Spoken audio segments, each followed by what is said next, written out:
اسی لیے وہاں پہ فرض نماز نہیں ہوتی ہے. تو وہاں پہ جا کر آپ نے صرف نفل ادا کرنے ہیں اور خوب ساری دعائیں کرنی ہیں، کیونکہ یہ ایک بہترین مقام ہے جہاں پر دعائیں قبول کی جاتی ہیں. ہم جائیں گے 79 نمبر گیٹ سے. 79 نمبر گیٹ بالکل جو ہے وہ واش روم نمبر 6 کے سامنے ہے، اور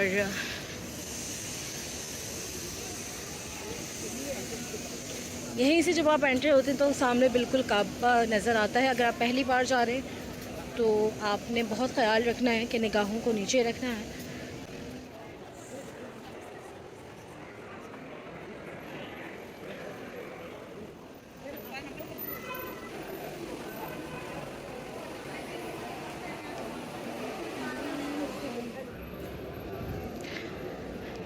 اس اسٹیٹ سے ہے جی دنیا کا سب سے خوبصورت منظر ماشاء اللہ.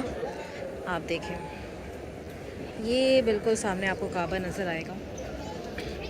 ابھی ہم چلتے ہیں جی حتیم میں نماز پڑھنے کے لیے. آپ نے بالکل طواف کے طریقے سے آگے چلے جانا ہے حتیم کی جانب. آپ وہاں جا کر دیکھیں گے کہ خواتین بہت زیادہ تعداد میں کھڑی ہیں، لیکن آپ نے جو ہے وہ اس جگہ جا کے کھڑے ہونا ہے جہاں پہ بیریئرز لگے ہوتے ہیں، تاکہ آپ پراپر لائن میں ہوں. ایسا نہ ہو کہ آپ دیکھیں کہ یہ بیریئرز ہوں گے، آپ ان کے اندر ہیں تو اس کا مطلب ہے کہ آپ سیف ہیں، اور انشاءاللہ آپ کو اس طریقے سے بیچز کی صورت میں جو ہے وہ حجر اسماعیل یعنی کہ حتیم میں نوافل ادا کرنے کا موقع ضرور ملے گا. یہی سیم ٹپ مرد حضرات کے لیے بھی آپ دیکھ سکتے ہیں. اس وقت 11:15 بج رہے ہیں رات کے، اور یہ میں نے آپ کو کلاک ٹاور میں بھی ٹائم دکھا دیا. تو بس آپ نے اس طریقے سے اپنی باری کا انتظار کرنا ہے. بہت دھکے پڑیں گے آپ کو، بہت زیادہ رش ہوگا، لیکن آپ نے بہت پیشنس کے ساتھ جو ہے وہ اپنی باری کا انتظار کرنا ہے. اس طریقے سے وہ اپنے حساب سے ایک طریقے سے ایک بیچ بناتے ہیں جو بھی گارڈز یہاں پہ کھڑے ہیں، اور اس طریقے سے آپ کو اندر جو ہے وہ بیچز کی صورت میں بھیج دیا جاتا ہے. تو بس آپ نے اس طریقے سے یہاں پہ کھڑے رہنا ہے، اور اس وقت آپ کوشش کریں کہ دعائیں مانگیں، اور آپ کعبۃ اللہ کے بہت زیادہ قریب کھڑے ہیں ماشاءاللہ سے، اور اپنی آسانی کے لیے بھی دعا مانگیں، اور کوشش کریں یہاں پہ دوسروں کے لیے بھی آسانی کریں. تو بس یہاں پہ جو ہے گارڈز آگے بھی جو ہے وہ کھڑے ہوتے ہیں، اپنے حساب سے بیچز بناتے ہیں. خواتین اتنے برے طریقے سے دھکم پل کرتی ہیں، آپ دیکھ سکتے ہیں کہ میں کس طریقے سے رش میں جو ہے وہ دبی ہوئی ہوں. بہت سارے لوگ ویڈیوز میں دیکھ کر چیزیں سمجھتے ہیں کہ بہت آسان ہے، چاہے وہ حجر اسود کا بوسہ. اب آپ دیکھیں تقریباً 1 گھنٹہ ہو گیا ہے جو ہم رش کے اندر ہی کھڑے ہیں، 12:45 ہونے والا ہے. بہت سارے لوگ سمجھتے ہیں ویڈیو میں دیکھ کے کہ سب کچھ بہت آسان ہے، پھر وہ میسج کرتے ہیں کہ ہم تو گئے تھے، ہم سے تو نہیں ہوا، آپ نے تو ایسے دکھایا. تو ہر چیز میں جو ہے وہ آپ کو محنت کرنی پڑتی ہے. جب آپ محنت کرتے ہیں اور اس طریقے سے رش وغیرہ میں جاتے ہیں، تبھی آپ ایک بہترین موقع سے فائدہ اٹھا سکتے ہیں. کوئی بھی آپ کو ایسے نہیں بلائے گا کہ آئیے اور آپ جو ہے وہ حتیم میں نوافل ادا کریں یا پھر حجر اسود کا بوسہ دیں. آپ نے جو ہے وہ کوشش کرنی ہے، محنت کرنی ہے. جب آپ اندر چلے جائیں تو سب سے بہترین ٹپ یہ ہے کہ آپ سب سے پہلے سب سے پیچھے کی جانب جا کر جو ہے وہ نفل ادا کریں، کیونکہ آگے خواتین بہت زیادہ تعداد میں کھڑی ہوتی ہیں، کیونکہ کعبۃ اللہ کو پکڑ کر اپنی دعائیں مانگتی ہیں. تو بہترین یہ ہے کہ پہلے آپ حتیم کے پیچھے والی جانب جائیں اور وہاں پہ جا کے اپنے نفل ادا کرنے جتنا آپ کو موقع مل سکتا ہے. بہت کم ہی موقع ملتا ہے، لیکن جو بھی آپ کو موقع ملتا ہے تو نفل ادا کرنے کے بعد جو ہے وہ آپ نے کیا کرنا ہے، آگے آ کر دعائیں مانگنی ہے، کعبۃ اللہ کو پکڑ کر، غلاف کو پکڑ کر اور کھڑے ہو کر. جی ہم آ گئے ہیں جی الحمدللہ حتیم میں نفل ادا کر کے. اچھا بہت سارے لوگ کہتے ہیں کہ آپ نے ویڈیو بنا دی، ہم چلے گئے، لیکن بہت مشکل ہے. تو جی بہت مشکل ہے، حتیم ہو یا حجر اسود. حجر اسود ذرا زیادہ مشکل ہے. کو زندگی میں کچھ بھی پانا ہو آپ کو محنت کرنی پڑتی ہے. اب حتیم کیا ہے؟ حتیم اصل میں کعبۃ اللہ کا ہی حصہ ہے. اس کا اصل نام جو ہے وہ حجر اسماعیل ہے، اور حتیم کے نام سے جانا جاتا ہے. یہاں پہ نفل ادا کرنے کا ثواب بالکل ایسے ہی ہے جیسے آپ نے کعبے کے اندر جا کر نفل ادا کی. الحمدللہ نفل ادا کرنے کے بعد ابھی ہم یہاں پہ آ گئے ہیں زمزم بھرنے کے لیے، اور یہ کافی صحیح جگہ ہے. آپ جیسے ہی فہد گیٹ میں لیڈیز نماز ایریا میں آتے ہیں نا، فہد گیٹ سے انٹر ہوتے ہی لیفٹ اور رائٹ دونوں طرف لیڈیز نماز ایریا ہے. تو آپ رائٹ کی طرف آئیں اور ادھر جو ہے یہاں پہ آپ کو آرام سے زمزم مل جاتا ہے. میں آپ کو دکھاتی ہوں. یہ اس طریقے سے یہ سینسر سے چلتا ہے، جیسے ہی لے کے جائیں دوبارہ کے لائیں پھر یہ اس طریقے سے کھل جائے گا. تو ہم بھی بھر رہے ہیں جی تاکہ اپنے ہوٹل میں بھی زمزم پی سکیں.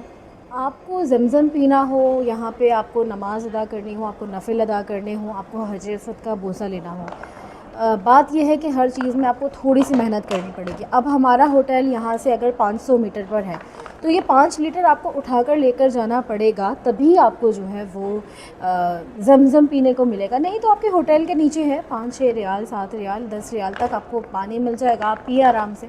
لیکن اگر زمزم پینا ہے تو تھوڑی سی محنت کرنی پڑے گی. تو اگر آپ ہیلدی ہیں، مطلب کہ اگر آپ کو کوئی ہیلتھ ایشوز نہیں ہے اور صرف یہ ایشو ہے کہ میں نے اٹھانا ہے، تو پھر یہ کوئی ایشو نہیں ہے. ہاں اگر آپ کے ساتھ ہیلتھ ایشوز ہیں، آپ نہیں اٹھا سکتے، آپ کی ایج صحیح نہیں ہے، پھر ایک الگ بات ہے.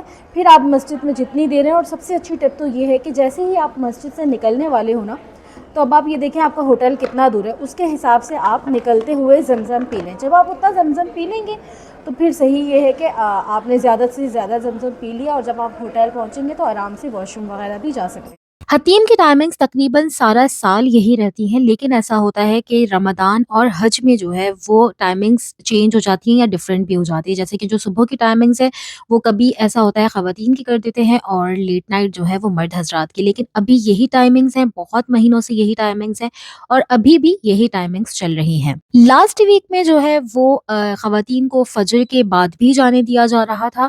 تو ایسا ہوتا ہے کہ دیکھیں یہ جو 2 ٹائمنگز ہیں یہ تو کنفرم ہے، لیکن اس کے علاوہ اگر انہیں لگتا ہے کہ رش بہت زیادہ نہیں ہے یا کراؤڈ جو ہے وہ سنبھال سکتے ہیں، تو وہ اس وقت بھی تھوڑی دیر کے لیے کھول دیتے ہیں. جیسے کہ لاسٹ ویک میں فجر کی جماعت کے بعد جو ہے وہ خواتین کو کچھ دیر کے لیے جانے دیا جا رہا تھا، اور اس کے بعد پھر وہی مرد حضرات کا ٹائم تھا. تو اس طریقے سے آپ ٹرائی کر سکتے ہیں. ویسے جب آپ اپنے ہوٹل سے نکل رہے ہوتے ہیں تو یہ بھی ایک پرو ٹپ ہے کہ جب آپ اپنے ہوٹل سے نکل رہے ہوتے ہیں نا، تو آپ کے ہوٹل کی لابی میں لازمی جو ہے وہ LED لگی ہوتی ہے، اور LED پر مکہ اور مدینہ کے ہی چینلز چل رہے ہوتے ہیں. تو آپ اس وقت بھی دیکھ سکتے ہیں کہ کیا حتیم کھلا ہے. کیا اس کے اندر اگر آپ کو صرف وائٹ وائٹ وائٹ وائٹ نظر آ رہے ہیں تو اس کا مطلب یہ کہ مرد حضرات پڑھ رہے ہیں نماز، اور اگر آپ کو بلیک بلیک بلیک بلیک نظر آ رہا ہے تو خواتین پڑھ رہی ہیں. یعنی کہ ابائے والی خواتین آپ کو نظر آ رہی ہوتی ہیں، یا پھر احرام والے مرد حضرات نظر آ رہے ہوتے ہیں. اور اگر کوئی نظر نہیں آ رہا تو اس کا مطلب یہ ہے کہ اس وقت ٹائم نہیں ہے یا صفائی ہو رہی ہے. اور یہ جو ٹائم ہے یہ تو رہے گا ہی رہے گا. آپ ٹرائی کر سکتے ہیں. بہت سارے لوگ، میں نے انسٹاگرام پر بھی میں اکثر جو ہے وہ شارٹ ریلز بناتی رہتی ہوں انفارمیشن کے لیے، اس کے اوپر بھی کچھ لوگوں کا کنسرن یہ تھا کہ ہم نے سنا ہے کہ ٹائم جو ہے وہ 2 بجے تک ہے. لیکن میں نے آپ کو یہ کلیئر کر دیا کہ میں نے وہ ٹائم 10 سے 12 اس وجہ سے بتایا تاکہ آپ لوگ جب 12 بجے جائیں تو آپ کا نمبر ہی تقریباً 1 سے 1:30 بجے آئے گا. اگر آپ 2 بجے کا سوچ کر جائیں گے تو پھر آپ لائن سے نکال دیے جائیں گے. آئی ہوپ کہ میں کلیئر کر پائی ہوں. تو اگر یہ والی ٹپ، یہ والی ویڈیو یا کوئی بھی ویڈیو، کوئی بھی ٹپ آپ کے لیے آسانی کر گئی ہو تو پلیز آپ جب بھی جائیں یا کہیں پر بھی آپ دنیا میں ہیں، نام کے ساتھ مجھے اپنی خاص دعاؤں میں یاد رکھیے گا. میرے پیاروں کے لیے، میرے ماں باپ کے لیے، میری فیملی کے لیے بہت زیادہ دعا کیجیے گا. اللہ پاک ہم سب کو بار بار حرمین شریفین کی باادب قبولیت والی حاضری نصیب کرے، اپنے پیاروں کے ساتھ، اپنے ماں باپ کے ساتھ، اچھی صحت کے ساتھ. اور اگر میری کوئی بھی ٹپ آپ کے بہت زیادہ کام آئی ہے تو وہ ویڈیو آپ نے لازمی شیئر بھی کرنی ہے، اور چینل سبسکرائب کر دیجئے، بیل آئیکن پریس کر دیجئے، کیونکہ مکہ مدینہ اور عمرہ حج کے حوالے سے بہت زیادہ انفارمیٹیو کنٹینٹ انشاءاللہ آپ کو میرے چینل پر دیکھنے کو ملتا رہے گا. اگلی کسی انفارمیٹیو ویڈیو میں ملاقات ہوتی ہے، تب تک کے لیے فی امان اللہ.